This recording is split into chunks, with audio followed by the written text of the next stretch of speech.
Welcome back to the Growth Show. I'm your host, Whitney Bateson, and today we have a special guest lined up for you.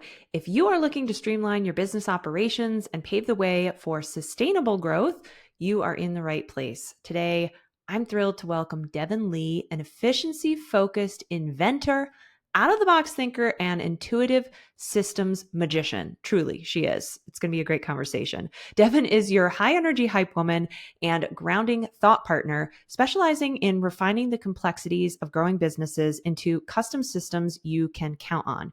With a creative background honed in art school, as well as organizational skills perfected as a professional organizer, which actually sounds like an amazing job, and strategic insights gained from years in online business management, Devin blends big thinking with meticulous details to build an ecosystem of processes and automation that support your business now and well into the future.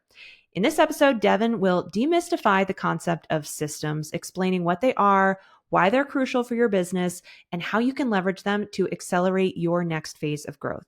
So whether you're a solopreneur or leading a growing team, you really don't want to miss everything that we're going to be going over today. So whether you feel like you're just starting out or you are trying to grow, this is going to be a great conversation for you. Devin is going to share some very actionable steps to help you implement effective systems in your business.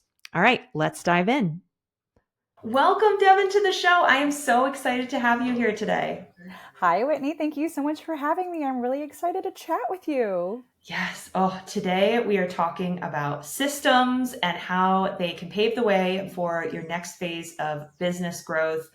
I really love this topic, but let's first make sure that everyone understands what we're talking about. So what are systems and how do they differ from things like processes and tools and SOPs and all that? Yes. Okay. Thank you for asking this question at the top. I feel like, this is a little verbiage, definition, vocab that people might gloss over, but I am on a mission to make sure people have the proper vocabulary. So this is really important. So everybody, please listen. First, I'm going to define processes and tools and SOPs. So a process is like just what it is, the process. Step 1, step 2, step 3. So when you're building a system, the very first thing you're going to do is map out that process. And then from there, you determine the tools or the tech, like your CRM, your project management tool, blah, blah, blah.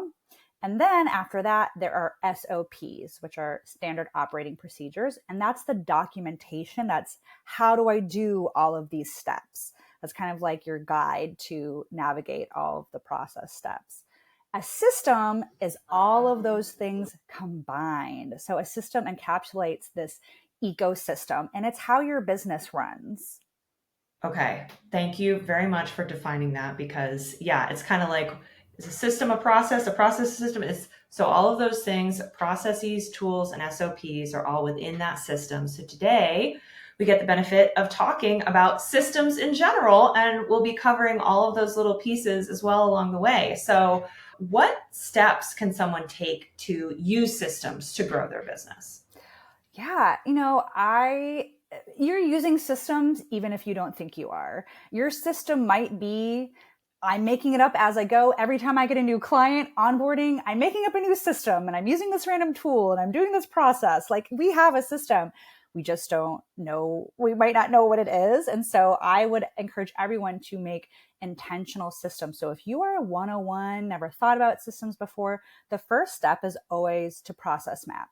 Sit down and write down every single step for your onboarding, how you do your marketing, how you do your bookkeeping, and really document it. One, it's a way for you to remember, so you don't have to keep it all in your head and you can repeat it every time. And two, if you have team members or want to get an assistant at some point, you then have documentation for them. But it's really important to write the process down first, even if you're not adding automations or delegating, so that you can evaluate the process you have. And then, do you want to add on automations? Do you want to hire someone? You can take it from there, but you can't do anything if you haven't written it down. Mm-hmm. And I think it's basically anything that you're repeating more than once, right? Yes. And you can decide, you don't have to feel like, oh my gosh, I'm doing this repeating thing, so now I need to document it. Like we'll talk through like which do you pick and all of that, but I definitely can attest to like my bookkeeping that I do every month, to go into QuickBooks and go into all my different systems and go into Stripe and do all my things. I documented it in OneNote back when I was using OneNote like years ago. And I click that thing open every single time and just go point by point. And I just love it because my brain doesn't have to remember any of the steps. And I don't know about you, but like as a business owner, that energy fatigue and that like just fatigue in general of juggling all the balls and keeping everything in track, it's just like, okay, I have it documented and I know what to do. And that way I don't make mistakes and I don't have to worry. It's just like, oh, it's that time of the month that I need to do my books. Here it is. Yeah. So. And we think we'll remember, or we think, oh, it's quicker if I just do it without writing it down. But you can jot it down or use Loom or Scribe or Tango to record yourself while you're doing it. And I'll admit, so I got an assistant recently, and I've for years been preaching, like, you have to document for your assistant. And now I finally have one, and I'm like, oh, I gotta make sure he has all these SOPs. And Yeah. I find myself starting to do something that I know he can do on a regular basis for me. And I don't want to write it down. I just want to get it done. And I'm myself having to stop and slow down and say, I'm just going to take the extra 10 minutes to make this into an SOP. And then I never have to think about it again. Or I'll maybe tweak it, but it's off my plate and off my mind.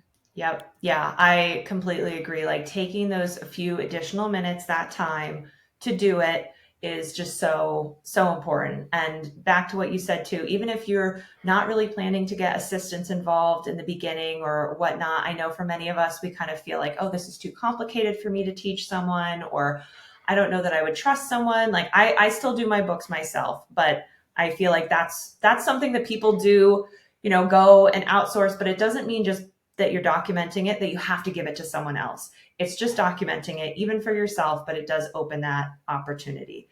And I like that you talked about all the different documentation ways. I know, yeah, I've definitely done a lot of different things. And if I am sending something off to my assistant, then I am recording or maybe just jotting some notes with screenshots. And you mentioned some great software. And then one thing, when I was doing the system for my course, it was like really complicated, lots of different things moving and all of that. And I found just doing pen to paper, like a nice blank sheet of white printer paper and a good pen. And it was just so great to kind of move things around. And I think something to be said too about if you really just want to go analog and low tech, depending on what the thing is, that can be helpful too. Absolutely. And, I recently redid the structure of how I offer my services, and I had to do process mapping for myself. I'm usually doing it for a client, and, it's hard to do your own work for yourself. And I use whiteboards, I use Miro to like visually map it out. And I was reminded, like, if I had tried to just build the systems to support this, build the tools to support this without mapping it out first, like, it got pretty complicated. And there's all kinds of trails to follow. And it wasn't until I had it visually laid out for me that I could rearrange and say, no, that needs to go there. And what about this email? And, oh, I need this touch point.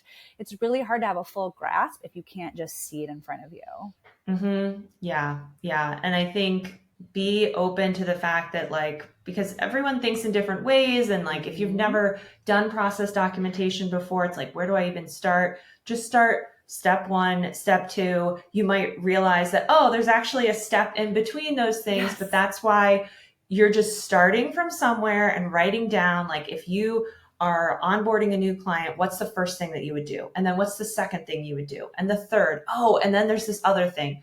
So you're going to fill in gaps. It's going to be a little messy, but it's just getting all of it on paper. Or maybe there's things that you want to do in the future. Can also, I'm sure we'll talk about, like, it's then an improvement process and opportunity as well. But yeah, it's going to be a little messy. It is messy at first. And there's always more steps. Usually when someone gives me their draft, there's 10 steps. When I'm done, there's 50. So I know that's overwhelming, but there's always more steps. And the more you account for it, the more you can then elevate and make sure that client journey or whatever the process is, you can make sure it's consistent. Yeah, great. Okay, so what's the next step after the documentation? So once you've really refined it, again, that's when you can go back into each step and say, what am I automating? And what am I delegating? And what do I have to own? So what you own is usually like, of course, that like high impact work, like maybe that, or that big creative work. Or for me, anything to do with my money, like my assistant, every time I do bookkeeping now, I'm like, he could totally do this, but I want to be in charge of my money. I want to know exactly what's going on. So that's up to you. And then before we think about delegate, what can we automate? We can automate more than we realize. Mm-hmm. I am shocked constantly by how shocked my clients are when I tell them what we can automate. And so a lot of tools like Dubsado or ClickUp or Airtable have native automations. There's also tools like Zapier and Make that will connect two tools together. And the really cool thing is now we have ChatGPT, which I know AI is controversial for all kinds of reasons, but it's really changed my life. I love ChatGPT. I can't live without it. I'm so sorry. But how many times have I thought, well, if I can dream it, let me ask ChatGPT how to do this. And ChatGPT spits out the instructions. They're not always perfect, but it can kind of give you reference. So I would say get curious about what you want to automate. And also, I missed a step. You will also at this time figure out what tools you want to implement.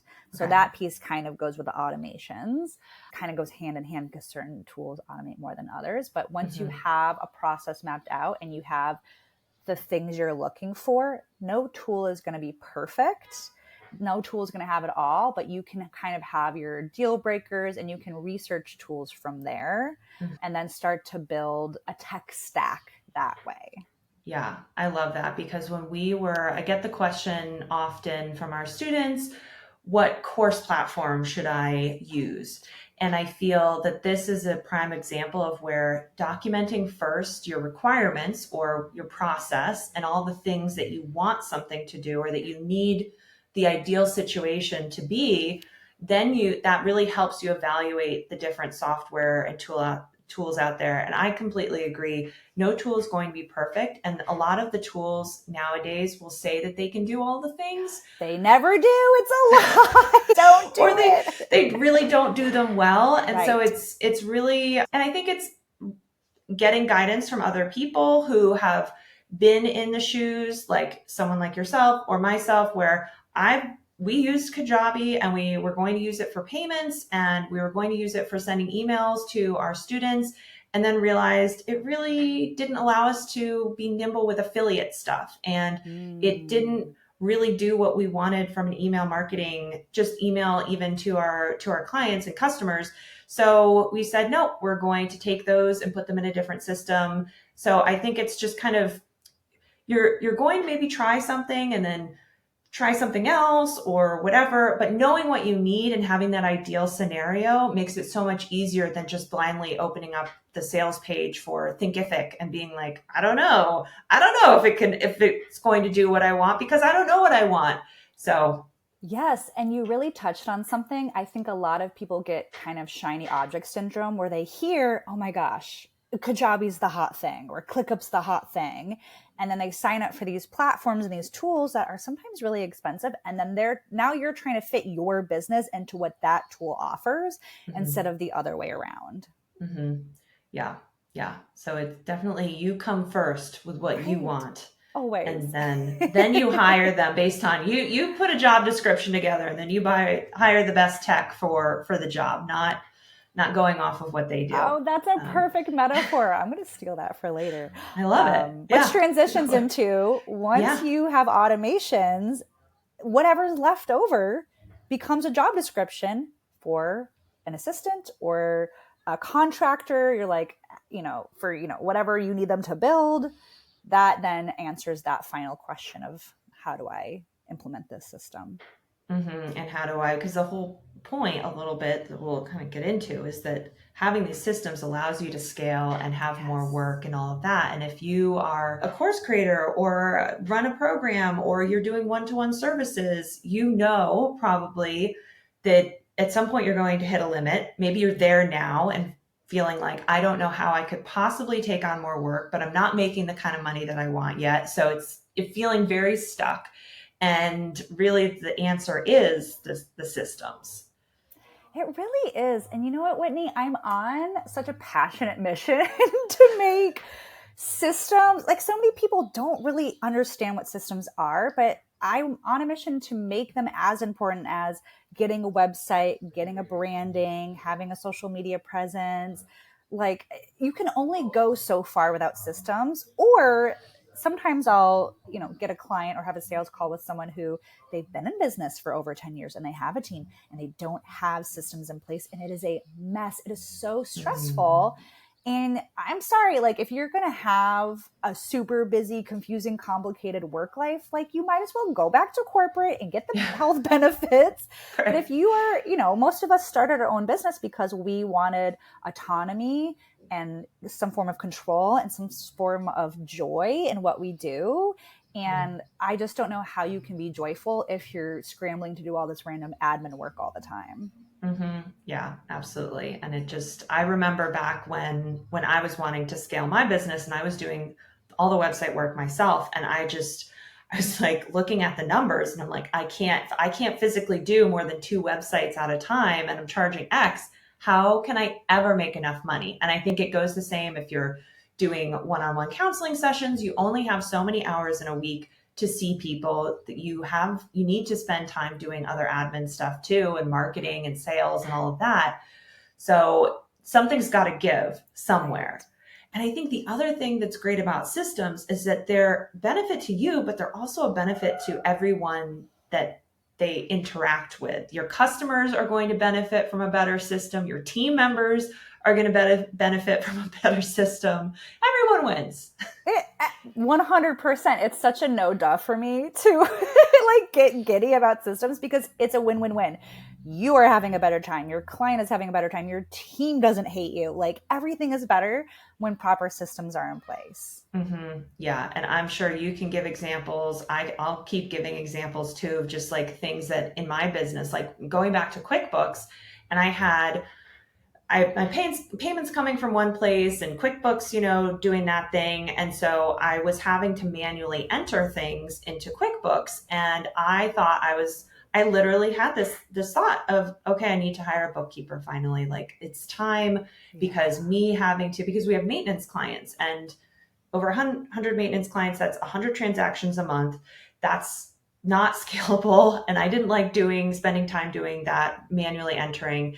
And I thought I needed to hire someone. And then it turned out, I was like, maybe I could use Zapier to have it add, I will admit that I banged my head against a wall more than once trying to get it to work. And I was like, why is this not working? Almost feeling like, it's going to give up. Like this just isn't working. And then finally I got it to work and I just felt so happy and empowered. And I was like, man, I was able to use a tool to achieve something that I thought I was going to have to hire a person to do.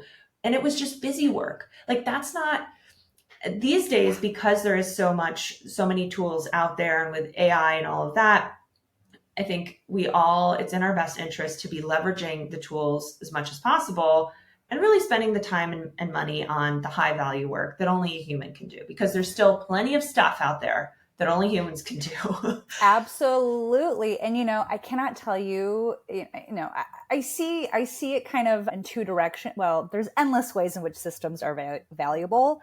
What I see the most is people who have maybe a one-to-one offer and they can only take on a certain amount of clients a month, like you were saying. And so once everything is automated, all of a sudden they can take on more clients. But again, if you don't have the systems in place, I recently, these are 3 different people I have tried to hire recently, and it was like pulling teeth. A lawyer to make a will, a photographer to take brand photos, and a makeup artist to do my makeup for said brand photo shoot. Okay. So many websites I went to, this is where you and I overlap. So many websites I went to. Okay, how do I book a call? Your scheduler doesn't work. How do I send a message? oh, your contact form doesn't work. So even that first system of how do people even get in touch with you for Yeah. so many people is broken. And there was a group program, a fourth one, a group program I tried to join recently where I was totally sold on this group program, but then paying her was super disjointed and confusing. And my instant thought was, if I can't even pay you easily, I don't care how smart you are. How am I going to get my homework? What are the Yeah. tech issues when I get on the call? Like I didn't join the program. Yeah. So how many people are you losing? How much work are you losing? Because A, you just can't take on more, or you lose people before you even begin. Oh God, like preach. So, all right, so let's dive into that one, because one of my questions was going to be like, what systems should we prioritize first? Like, we've gone over the steps, but like where should we start? What's going to be like the not low hanging fruit, but maybe like the most high impact thing that we should focus on? I mean, my go-to is the client journey. I don't know if it's low-hanging fruit, but it's just, to me, It's important. everyone has a service that they need to sell, a service or an offer. And if you can solidify your clients being happy and taking on more clients and getting more leads and referrals that way, I always think that's a great way to start. And then from there, you could have the best marketing system in the world, but it's something I always joke with a director of operations I work with. She and I always joke, like, the worst thing that can happen for your business is you go viral and you're not ready. And a client we work on together, they're onboarding 200 to 300 people at a time into their program. You can't onboard all those people at once. You can't fix all those tech errors at once. And so once that client journey, lead, sales, onboarding, delivery, offboarding, once that's nice and tidy, it's easier than to go, okay, let's look at marketing, or let's look at finance, or let's look at our team. Do we hire? I just think it's easier once you have everything with a client in place. I completely agree. And that's something that we go over too when we're helping our students with websites. We need to know how are we building in that customer journey into the website? Is it a discovery call? Is it an application? What tool is being used for that? What's the automation behind it so that you can be helping people to, get warmed up and get that call scheduled and have that be a smooth process, and knowing then what's going to happen after that. I think a lot of people focus a lot, which is great, on the customer experience once they become a customer. What onboarding documents do I need, especially if you're a health, professional? Okay, medical information. Here's some documentation I need. You need to get your insurance information. Here's what our first session is going to go over. Here's some reference material I'm going to include. And all of that is great.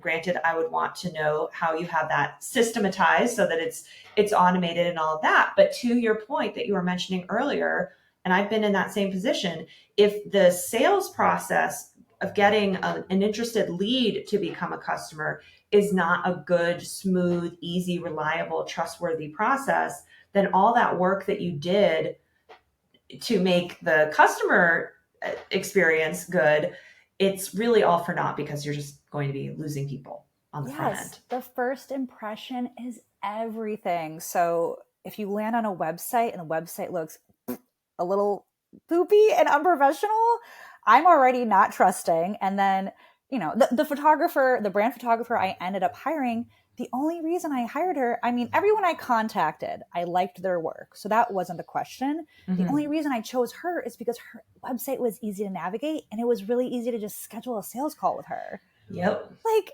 that's how easy it was for her specifically to take my money. I would have paid someone else 3 times as much as her, to be honest. Right. But she was the only one who made it easy. And I can't believe how many people are missing this.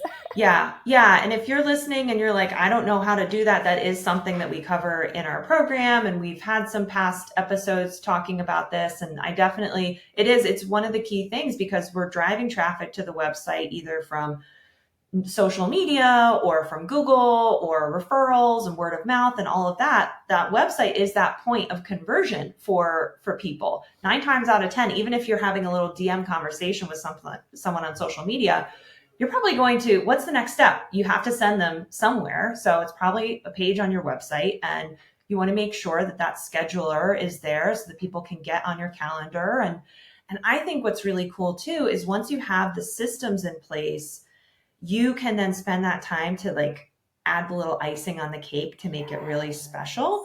Like making sure that your scheduler emails have your logo in it and have a really friendly message. And if you like emojis, having a few emojis sprinkled in there. And the reminder emails can even be giving people like a link. I had this on my to-do list, but never ended up implementing it. But like a little like email series, even just I use Acuity, like you can have emails in there that are just kind of warming people up, especially if they scheduled, maybe you're not available for 2 weeks. Give them something to read and think about going into it. Hey, this is how the call is going to go. These are the kinds of questions that I'm going to cover. If you want to learn a little bit more about my process or see my work or hear testimonials, you can go here. You can like really make it such a great customized experience once you're not having to, oh gosh, I forgot to email that person to remind them, or, you're emailing back and forth. That's the worst. When I see someone saying just request to book a call and it's just a form or like a link to an email. Why? There's no need. There's no need. Yeah. There are so many. There's free schedulers. There's no excuse to not have one, but that's a whole other. We can talk about that for an hour. And you don't need to make your entire schedule always available. And it's very easy to, because I've had the questions, I have different availability every week and all of that. That's fine. You can update it. Have it if your availability changes that much week to week, then just have a little to-do item that is always on Monday morning to just go and update your availability for the week. And because believe me, sales is like kind of the lifeblood of a business. Yeah. So it is important to be making it easy for people to do this. And it'll take you 5 minutes to go in and change your availability if needed. Or, a lot of them will just base it off of integrated into your calendar too. So you don't really need to be doing a lot of that if you don't want to. But yeah, right. Like you said, we could go off on a tangent. I know. I'm like, now we're going to my time management workshop where I talk about calendar blocking, but we'll stay focused on systems. Yeah. So the client journey and the customer journey, and I love, you said it very quickly, but do you mind mentioning it one more time, all those phases? So it's like sales and all the way to offboarding. Yeah. So there's that lead sales period where I guess it would be starts with lead, like they're interested, they found your website, they want to schedule a call. And then that turns into whatever your sales process is. So for me, it's like 3 follow-ups, blah, blah, blah. And then there's onboarding, everything you need to get ready. So like they got to sign a contract, they got to pay a deposit, they got to fill out an onboarding form. Like what do they need and what do you need to get prepped? Mm-hmm. Then there's that whole delivery piece, which is different for everybody. Yep. And then there's offboarding. And I know you and I really geek out on like that first impression lead sales on, onboard, but like offboarding, I think is slept on because that is where you like put the bow on it, make them feel super supportive. You get your testimonials, you leave them feeling amazing. And that is going to cause them to come back again and tell all of their friends. Yeah, that's great. And that can be automated too. You can put all of that together and I love it. Yeah, I think like asking for testimonials is something that we all could do better, asking for those and remembering to do them. And making sure that you do it at the right time. You don't want to wait forever and do it when they're still really excited and happy and all of that. And just having that automation going out as just one example of all the things you could be doing. So it can be automated, guys. And I think there's this myth that, if everything's too automated, it'll sound robotic. Au contraire, mon frere. If I don't have to like rewrite an email every time, A, I'm more likely to send the email if I've already written it. And B, I can spend, if I only have to write an email once, hypothetically, I'm going to spend more time adding my emojis and my GIFs and really putting my brand voice and my personality and my heart into it. And clients like that. And they might know it's automated. And to me, that tells me if you're sending me an automated email, like that tells me you've got your ish together. You got your ish together, exactly. Yep. Yeah, I agree with that. I'm impressed when I see people actually having like really solid systems in their business. And I completely agree. Spending the time to actually make that email sound like you sat down and wrote it because it just feels like you.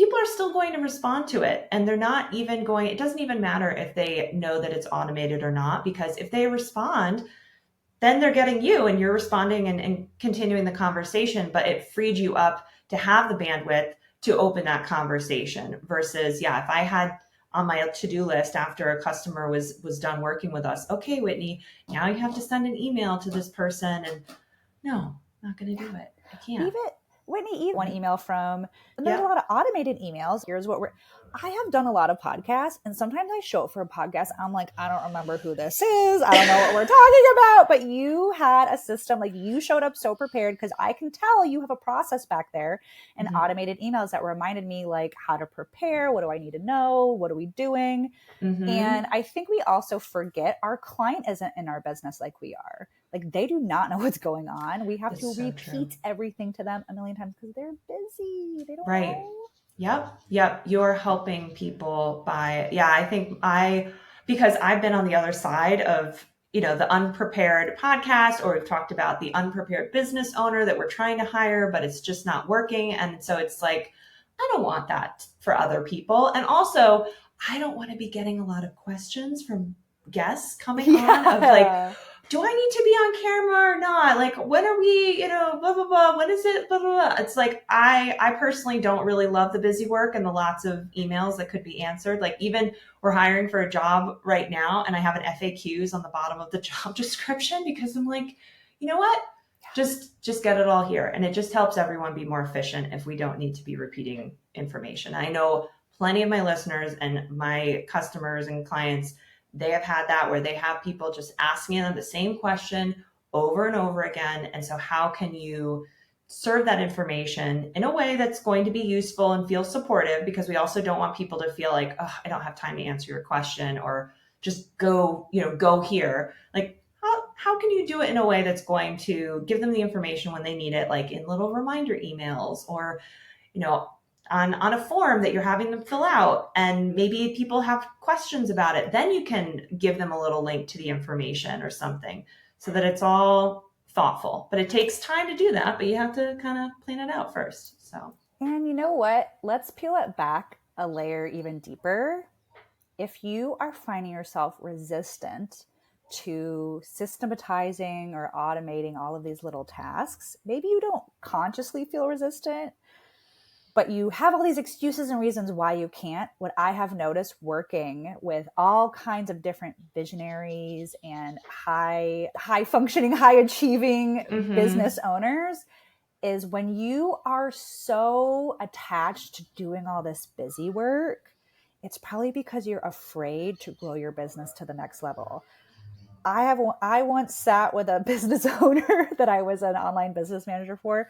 We spent about 30 minutes once where she was like touching up her email signature, which was not even a good, well, look, she's paying me to do this because I'm hourly at this time. And then that was what she wanted to do. And so, that's not something you automate, obviously, but if you feel like this is overwhelming, think about it a different way. Maybe your life could be less overwhelming if we can get past subconsciously wanting to do all this busy work. Yeah, I think that's such a great point. And I think also it can be a confidence thing as well, because moving out of because if anyone's read like you mentioned, visionary, rocket fuel, and the visionary versus integrator roles. And so the integrator is very much like doing the thing and the tasks and the tinkering and the getting it all figured out. And the visionary is, granted, like many of us, it takes years to become the visionary. You may not always ever like fully be in that role where you are just literally setting the vision and having everyone else do it,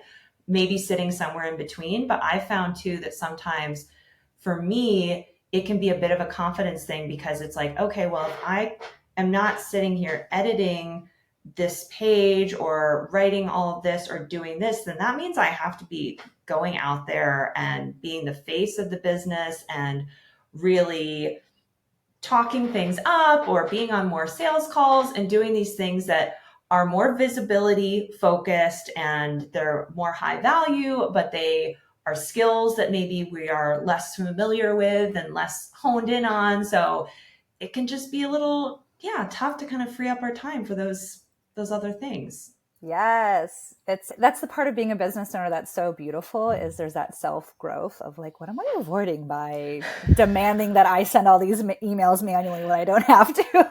Right. Yeah. Yeah. And I think there's a time I know that happened for me where I really started to kind of like let go and realize like, and I heard like James Wedmore, I think I was listening to some of his podcasts and just being like, you have to be okay with 80% of, Yes. 'cause also whether you're delegating or whether you're automating, yeah, some of these things are not going to be like you did them because you didn't do them. But in order to move forward, you need to be okay with some of these things just being done a different way by whoever you hire to do them. Or maybe they're just not going to be as good as you, but you need to move on. He said it much better than that, but No, that's it's, a thing. yeah. It's so real. And yeah, your assistant or your new team member is not going to do it as good as you. You can train them up to be pretty good. And same with tools, or sorry, same with tech. Well, that includes tools and Mm-hmm. automations. Mm-hmm. Tech acts funny. Sometimes it breaks. Sometimes you got to go fix a Zapier error. I personally would rather just keep an eye on the tools and kind of manage them at a high level and just fix things when they break than having to do everything manually. It's just not a Mm-hmm. good use of our time. Mm-hmm. Yeah. So I think systems are relevant to every business size, big or small.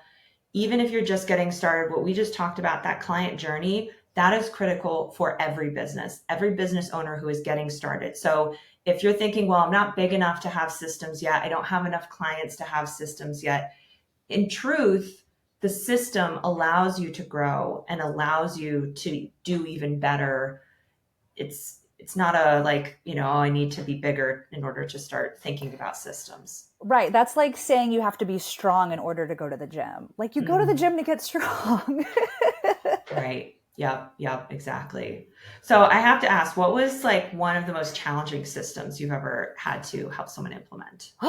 Every single time, the most challenging system is always marketing. It's always marketing because you have to consider there's so many steps. There's like the ideation phase, Mhm. the creation, like writing out the content, and then the scheduling and the posting and then the engaging. There's so many steps. And then, so that's like a linear path. But then through all those steps, there's multiple platforms. And Yep. so for me, I found a way to keep it really simple because I'm like, I'm doing a newsletter, which I can easily repurpose to LinkedIn, and then I'll throw it on my blog. And it's kind of the same exact copy with slight variations. But for bigger companies, it's like, okay, we're on literally every single social media platform. And so we have to figure out how do we account for all of these platforms and then approvals because there's like 5 people involved. We got a graphic designer and a copywriter and a Right. this and that. And so that one gets real hairy. I'll say a recent challenging one that I've been marketing always is like, oh, this is going to be a tough one. I always figure it out, but it's hard. A Yeah. challenging one that I've been excited about recently is I'm doing work for a trademark lawyer who has a few different services, and her work requires so many different paths because okay, they do a search for a trademark, it comes back high risk, low risk. If it's high risk, we do this. And it branches off like Uh-huh. 17 times. Oh, And so creating systems that take you through that journey, I'm still in yeah. the middle of figuring it out and it's been really fun, but it's always those tricky ones with lots of paths that take the extra focus for me. Yeah. Yeah. And it's still worth it. Like, even though there's 17 different things, it's like, well, sometimes they happen and it's worth, because I think that can sometimes be me where it's like, well, this is such a small edge case, or this doesn't happen. So maybe we just don't need a process for it right now. I know, guilty as charged. And it's like, no, you should have it because, as we've talked about earlier, it's also more fair to whoever is working with you on things to know how you handle things and how things should go. Because I've definitely experienced, like, we just had something recently where it turned out we had changed the process a little bit, and I forgot to communicate that slight process shift, and I forgot who it impacted, and then it made everything really clunky and confusing, and everyone was having to be in Slack and kind of talking about it. And I was like, yeah, this is a process failure right here. And for myself too, in my business, I think one of the most beneficial things, the mindset wise, that I've adopted is when something goes wrong, just focus on where was there a gap in process or communication, and what are we putting in place now to solve it for the future? Because dwelling on it and being like, man, I am so upset that we made that mistake. And it's just so much more empowering to just always see it as a process failure. Absolutely. And it's so funny. This is again where that self-growth piece comes in my like real life. I am so petty. I'll hold on to things, be like, I can't believe this happened to me and woe is me. But with business, if something goes wrong, no matter whose fault it is, I always think, okay, we're moving on. How do we prevent it from happening in the future? And that's where my focus is going to go. I don't care whose fault it was. It doesn't matter. We're moving on, and everything's a learning experience. Everything. Yep. And even if it turns out that it means that that team member, it turns out that that was not, it's not the right team member for doing that thing, then how do we move forward and how do we solve that? But if it's much less egregious, then it's just like, okay, what's the process and all of that. So there's always a path forward. You never have to feel like you're stuck. And I will just also do a shout out for hiring process being something that I implemented a couple of years ago and was just like such a game changer. But we have a very hefty hiring process that actually my assistant now, who is also editing this, thank you, Priscilla, shout out. Thank you, Priscilla. Oh my gosh, because there were parts of it that were very manual. It still had great results, but it just took me a lot of time. And I was like, this needs to be automated a lot more, but I didn't have the time to do it, but I had it documented at least. And so I was able to give it off to her, and she was able to finish kind of taking it. And just, oh man, now I just feel like I can do anything. You know what's funny is hiring is one of the projects I'll do is like kind of on the side. I'll do a hiring project a few times a year.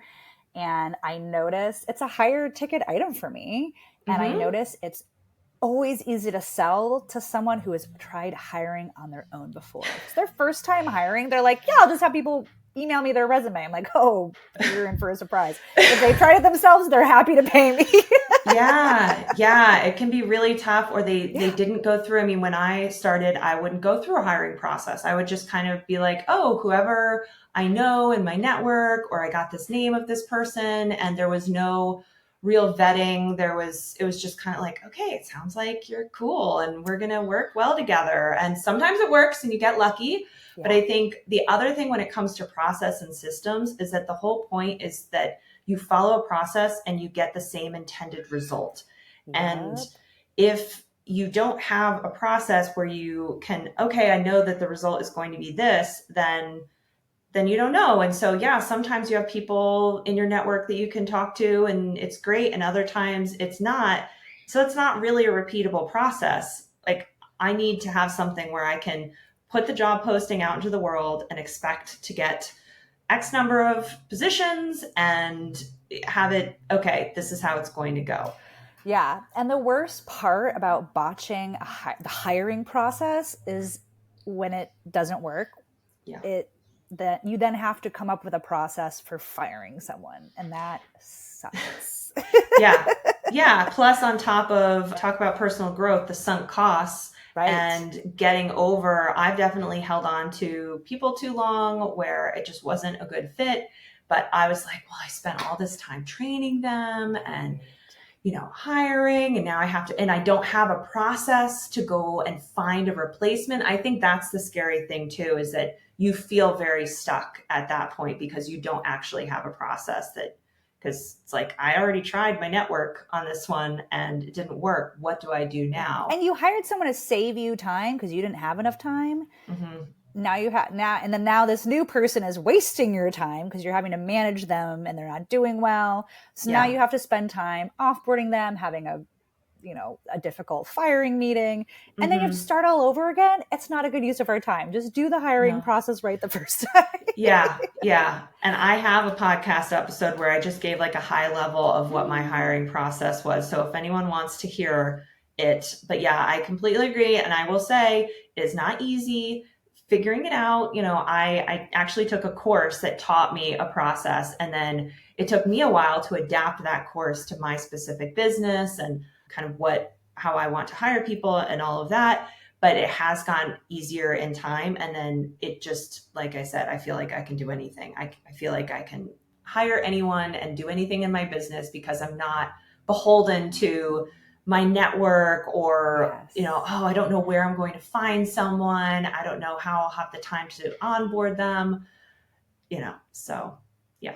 All right. Well, the tangent of hiring as well. A fun hiring tangent. So, well, let's just kind of wrap up here because I feel like we've covered a lot of ground and this has been amazing. I thank you so much for all that you've shared, Devin. So if folks could like implement one system or learn one thing from you that would help them maybe kind of get on the right track, what would you suggest for them?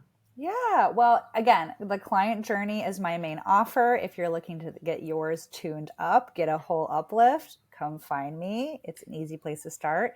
If you want to dip your toes into how my brain works, how automations and systems work, I do have a freebie. It's usually costs money, but for listeners of this podcast, you get it for free. It's my Inbox Zero Hero mini course.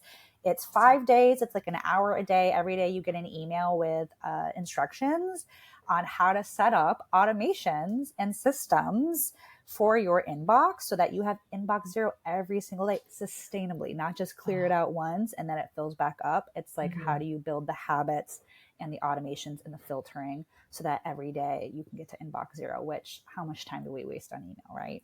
Yeah, I love that. Yeah, I'm a big fan of Inbox Zero myself. So very cool. Well, we have all of the links in the show notes so you can learn from Devin and get that course that you're very generously giving to us. So thank you so much. And just thank you again so much for your time. This was such a great conversation.